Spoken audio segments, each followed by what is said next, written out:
خودی کا نہار لا الہ الا اللہ۔ تاریخ میں گواہ کہ دوسرے دن واپس آنے والے کون تھے، تیسرے دن واپس آنے والے کون تھے، اور ام المومنین سے یہ پوچھنے والے کون تھے کہ رسول اللہ کو کتنے کپڑوں میں دفن کیا ہے۔ تو یہ اس کا کیا، مجھے نہیں پتا ہے کون سا واقعہ، لیکن نہیں کیا اس نے کہا، ایک تو کپڑوں کا کہنا، یہ تو صحیح بخاری میں ہے نا کہ حضرت ابوبکر رضی نے پوچھا تھا عمر بن عائشہ صدیقہ رضی سے کہ حضور کو کتنے کپڑوں میں کیا، اور کیا باتیں بتائیں، اور دوسرے دن واپس آنے والے کون تھے، اور نہیں یہ اس کی باتیں غلط ہیں۔ اچھا رسول اللہ کے پاس ہی سب موجود تھے، وہ جو قضیہ تھا خلافت کا وہ اتنے دن جاری رہا، وہ تو تھوڑی دیر کی بات تھی، لوگ اکٹھے ہوئے، فیصلہ ہو گیا، آ گئے، سب کفن دفن کرایا، بلکہ کہاں رسول اللہ دفن ہوئے، یہ فیصلہ بھی حضرت ابوبکر کی حدیث پر ہی ہوا، کوئی کہتا تھا مسجد میں، کوئی کہتا مکہ لے جائیں، کوئی کہتے مسجد اقصیٰ لے جائیں، انہوں نے کہا نہیں، حضور نے فرمایا تھا کہ نبی جہاں دفن ہونا چاہتا وہاں اس کی روح قبض ہوتی، اسی پر فیصلہ ہوا۔ اچھا نہیں کہیں نہیں گئے ہوئے تھے نا کوئی بات، وہ ٹھیک ہے، دفن کا انہوں نے پوچھا، جب ان کا وقت آخر آیا نا تو انہوں نے اپنی بیٹی سے پوچھا کہ اچھا رسول اللہ کو کتنے کپڑوں میں کفن دیا، اس سے یہ نتیجے خام خواہ برے نکالنے تھے نا، ہمارے سارے فوت ہوتے ہیں، لوگ کفن دیتے ہیں، کوئی ایک ایک بندہ جو ہے نا اس وقت یہ پڑتال کرتا پھرتا، وہ چونکہ رسول اللہ نے خود ہی کہہ دیا تھا کہ مجھے غسل کفن اور لیز میں اتارے میرے خاندان کے لوگ، علی اور میرا چاچا اور دوسرے، کیونکہ آپ کے علم میں تھا کہ شوق تو سب مسلمانوں کا ہوگا کہ ہم یہ ساتھ حاصل کریں، آپ نے منع کر دیا کہ نہ جھگڑا نہ کرنا، یہ غسل کفن دفن دینا میرے خاندان کے لوگوں کی ذمہ داری۔ اچھا تو حضرت ابوبکر اس کے بارے میں نہیں پتا تھا کہ کتنے کپڑوں میں انہیں دفن کیا؟ نہیں، اسی طرح حضرت عمر نے ایک آدمی سے پوچھا کہ رسول اللہ عید کی نماز میں کون سی صورتیں پڑھتے تھے، اس سے نتیجہ نکال لیتے ہیں کہ حضرت عمر آتے ہی نہیں تھے وہاں، یہ کوئی کرنے کی بات، اتنے لوگ عید پڑھتے ہیں، جمعہ کون ہے کہ یاد رکھتا ہے کہ کیا امام صاحب نے پڑھا۔ اچھا ٹھیک۔ اچھا اس کے علاوہ یہ ایک اور اس نے حوالہ دیا ہے تاریخ ابن خلدون کا، ہاں حضرت علی نے حضرت ابوبکر سے سوال کیا، آپ نے میری غیر موجودگی میں بیعت کی، ٹھیک ہے، اس کے بعد پھر ہاں تو انہوں نے جواب دیا کہ تم تجہیز و تکفین میں مصروف تھے، تو میں تم کو کیسے محض اس کام کے لیے وہاں سے بلواتا اور اس سلسلے میں مشورہ کرتا۔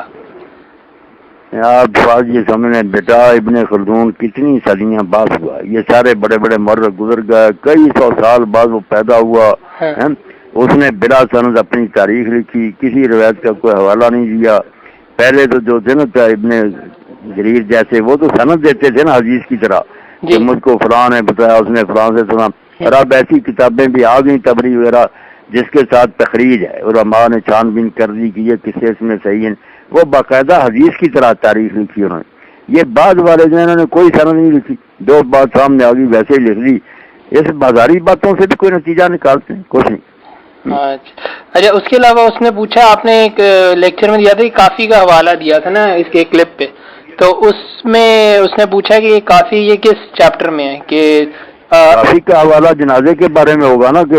بتایا ایک آدمی نے آ کر حضرت علی کو کہ لوگ جمع ہو گئے اور وہ ابوبکر کے پیچھے نماز جنازہ پڑھنا چاہتے ہیں حضور کی، جی یہی حوالہ تھا، جی یہی حوالہ تھا، تو ایک دیں گے بالکل کس وہ چیپٹر میں، وہ کہہ رہا ہے کہ میں اس کی سند وہی ہے جو ہے نا رسول اللہ کا مورد، ابواب التاریخ شروع ہوتے ہیں نا، جو حصہ نا اصول الکافی، اس میں پھر ایک باب آتا ہے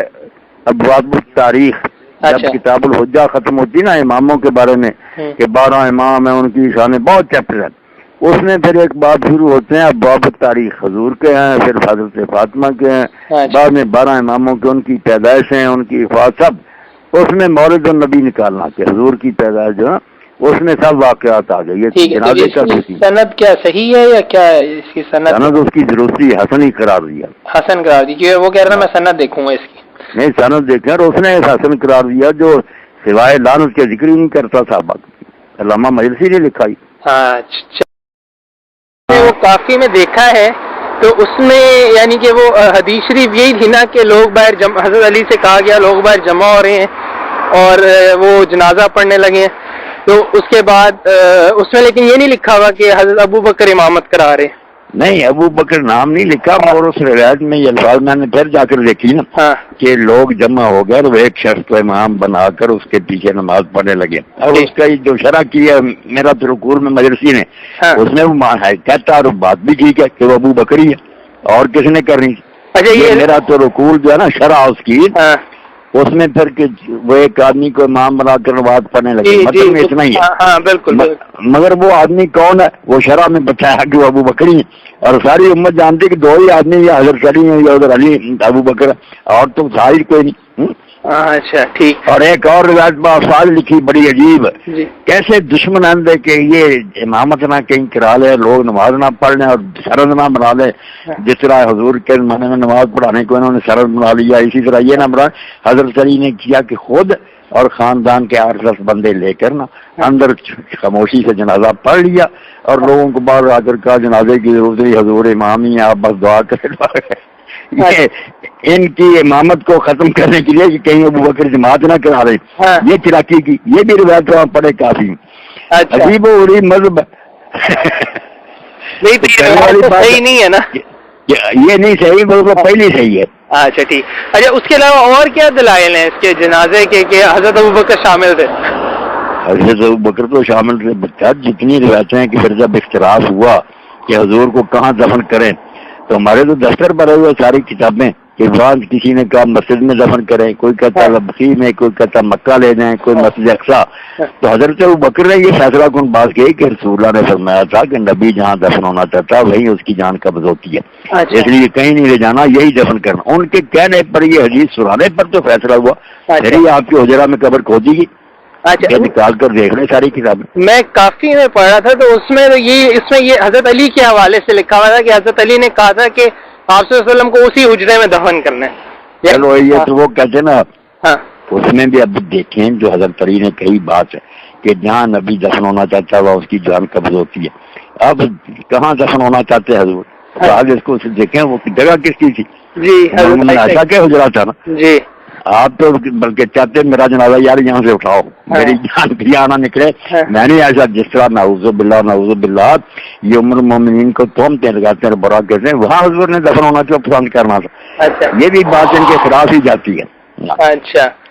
اگر غور کریں تو انہیں سوچنا چاہیے کہ حضور کو کتنی پھر محبت سے اس گھر سے. اور پہلے بھی مختلف گھروں میں حضور پھرتے رہے بالکل انصاف کے ساتھ، جس طرح کسی کی باری تھی بیوی کے گھر. پھر آخر میں کہا کہ مجھے تم اجازت دے دو کہ میں حضرت عائشہ کے گھر میں رہوں. سب بیوی نے خوش ہو کر کہہ دیا کہ آپ نے پوری زندگی عدل کیا، ہمارے حقوق کے ساتھ ٹھیک ہے، آپ کیوں تکلیف کرتے ہیں. تو حضرت عائشہ کا مقام بھی تو سمجھنے کی کوشش کریں. اتنا پلیز لوگ اب الفاظ کیا کہوں، نامرادوں نے اتنا لکھ لیا ہے کہ حضرت عائشہ جب دنگے جمل کے لیے گئی نا تو سفر چونکہ محرم کے بغیر کرنا غلط تھا،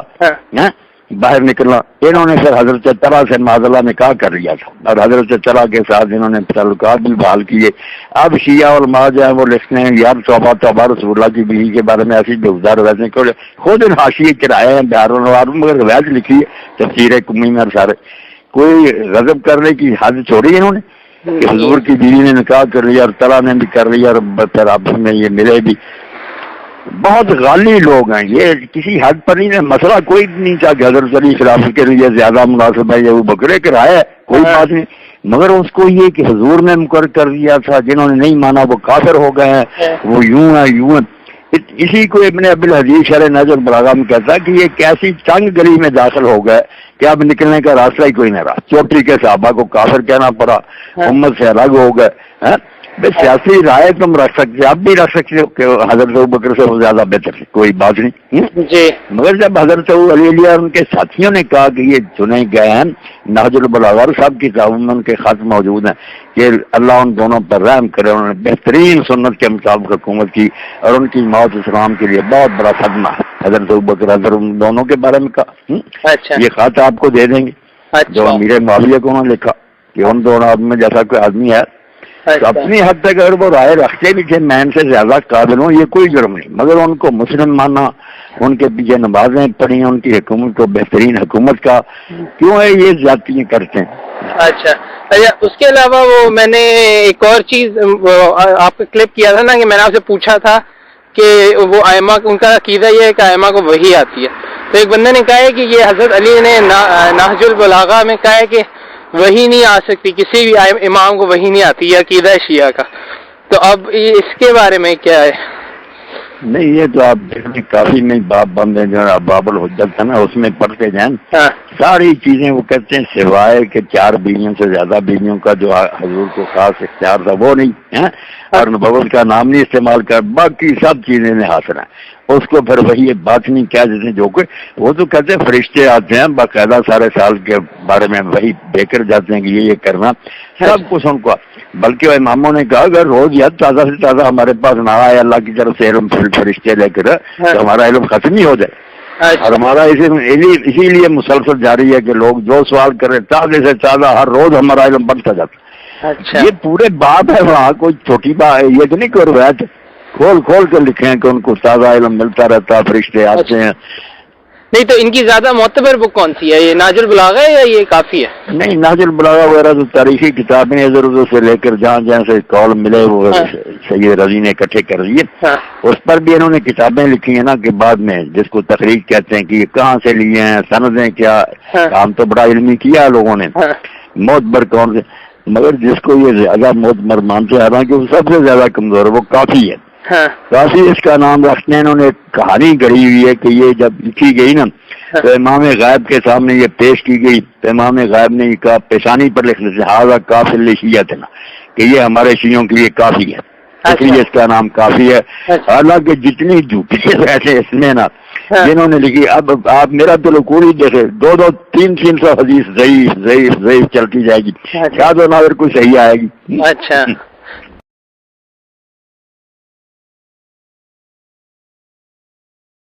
سبحان ربك رب العزة عما يصفون وسلام على المرسلين